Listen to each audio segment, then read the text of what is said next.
Puncture वाले की करोड़ों की कमाई का राज खुला तो यूपी पुलिस के तो होश उड़ गए।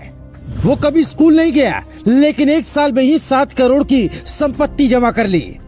बड़े बड़े नेताओं आईएएस अधिकारी के घर इतना पैसा देखा होगा, पंचर वाले के घर नहीं। देश की राजधानी दिल्ली से करीब 300 किलोमीटर दूर बरेली में रहने वाले एक पंचर वाले की अकाउंट डिटेल जिसने भी देखी उसके होश उड़ गए। दिल्ली से इनकम टैक्स वाले अलग परेशान हो रहे थे और उधर यूपी पुलिस अलग फाइलें खंगाल रही थी कि ये पंचर वाला 1 साल में ही करोड़पति कैसे बन गया। क्या इसके पास कोई अलादीन का चिराग है या फिर कोई खानदानी संपत्ति थी जिसे बेचकर ये मालामाल हो गया। जब पता पूछते पूछते पुलिस घर पहुंची तो कहानी ही बदल गई। वो कहने को पंचर वाला था, लेकिन लाइफ ऐसी जी रहा था मानो शाहरुख और सलमान की लाइफ भी फेल हो। एक पंचर वाले की संपत्ति देखकर तो बड़े बड़े नेता और एसपी डीएम भी फैन हो गए, लेकिन उस काली कमाई के राज जब खुलने शुरू हुए कहानी ही पलट गई। आप ये कहानी सुनेंगे तो आपके भी होश उड़ जाएंगे और आप समझ जाएंगे कि पंचर की आड़ में करोड़पति बनने का तरीका क्या है। यूपी के बरेली का रहने वाला इस्लाम खान कभी स्कूल नहीं गया, किसी दुकान पर रहकर पंचर बनाने का काम सीखा और दुकान पर काम करने लगा। आप जानते ही हैं कि गांव देहात के इलाकों में पंचर बनाने वालों की तादाद काफी होती है, रिश्ते भी अच्छे बन जाते हैं। उसकी दुकान पर आने वाले सभी लोग, यहाँ तक कि पूरा इलाका उसे पंचर वाले के नाम से जानता था। लेकिन इस्लाम खान तो एक बहुत बड़ा खिलाड़ी निकला। पंचर के आड़ में वो ड्रग्स का धंधा कर रहा था। हम आपको मुजफ्फरनगर वाले ड्रग्स का शाहीन बाग कनेक्शन भी समझाएंगे, लेकिन उससे पहले ये जानिए कि इस शातिर तस्कर को पुलिस ने कैसे पकड़ा।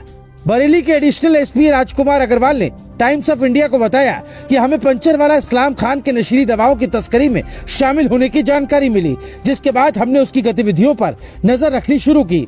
पुलिस को ये ड्यूटी दी गई कि उसका हर मूवमेंट पता किया जाए। एक दिन हमने उसे रंगे हाथों पकड़ा और जेल भेज दिया। इस्लाम खान एक पंचर दुकान पर काम करता है। जब आधार कार्ड की मदद से हमने उसका पैन डिटेल चेक किया तो चौंकाने वाली बात पता चली। इस्लाम और उसके परिवार ने जो आयकर रिटर्न भरा उसमें बड़ी राशि दिखाई गई थी। उसने एक बहुमंजिला इमारत बनवाई और एक बाइक का शोरूम भी खोला था, लेकिन वो ये नहीं बता पाया कि ये पैसे आखिर कहां से आए।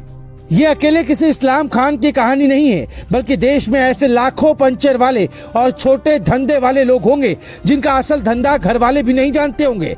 ये वो लोग हैं जिन्हें कम मेहनत में अच्छी कमाई का नशा चढ़ जाता है और फिर पकड़े जाते हैं तो पूरी जिंदगी जेल में गुजर जाती है। इस्लाम खान से पहले बरेली के गांव से पुलिस ने शातिर ड्रग माफिया तैमूर खान उर्फ भोला को गिरफ्तार किया था, जिसकी छवि इलाके में रॉबिन हुड की थी। वो ड्रग्स बेचकर जो पैसा कमाता उसका कुछ हिस्सा गरीबों में बांट देता था, ताकि पुलिस पकड़ने आए तो वो गरीब दीवार बनकर उसके लिए खड़े हो जाएं। लेकिन उसकी ये चालबाजी काम नहीं आई और पुलिस ने बीते साल सितंबर महीने में ही उसे गिरफ्तार कर लिया। उससे पहले उसी के गैंग का शाहिद खान भी पकड़ा गया तो 60 करोड़ की संपत्ति जब्त हुई थी। ये वो लोग थे जो गन्ने के खेत में हेरोइन छिपा कर रखते थे। अब पंचर वाला इस्लाम खान भी उसी के गैंग का बताया जा रहा है, जिससे पुलिस ये पता कर रही है कि ड्रग्स आता कहां से था और कहां कहां सप्लाई करते थे। पाकिस्तान से आने वाला ड्रग्स पंजाब के रास्ते दिल्ली पहुंचता है, फिर यूपी और बिहार झारखंड तक जाता है। अफगानिस्तान से आने वाला ड्रग्स समुद्र के रास्ते गुजरात होते हुए देश के कई राज्यों में पहुंच जाता है। अप्रैल 2022 में पहले दिल्ली के शाहीन बाग से 50 किलो हेरोइन पकड़ी गई, फिर यूपी में छापेमारी की गई। मुजफ्फरनगर से 900 करोड़ की कीमत की 150 किलो हेरोइन बरामद हुई तो पता चला यूपी नया अड्डा है। शाहीन बाग से ड्रग्स माफिया जो हैदर पकड़ा गया, उसी ने मुजफ्फरनगर में अपना नया ठिकाना बनाया था। ड्रग्स माफियाओं के तार यूपी के सुदूर क्षेत्रों तक पहुंचने लगे, जिनकी कमर तोड़ने में यूपी पुलिस लगी है। गुजरात के मुंद्रा पोर्ट पर हजारों करोड़ की ड्रग्स पकड़े जाने के बाद से देश भर में एंटी नारकोटिक्स की टीम एक्टिव हो गई। लेकिन एक्टिव आपको भी होना पड़ेगा, क्योंकि यूएन की रिपोर्ट कहती है कि भारत में बीते 10 सालों में ड्रग्स लेने वालों की संख्या 30% बढ़ गई है। 2.3 करोड़ भारतीय अफीम का नशा करते हैं। ड्रग्स की वजह से देश में रोजाना 21 मौतें होती हैं। इसलिए अपनों को सुरक्षित रखना है तो ऐसी कोई भी खुफिया जानकारी मिले तो पुलिस तक जरूर पहुंचाएं, ताकि आपका बच्चा ड्रग्स के जाल में न फंसे।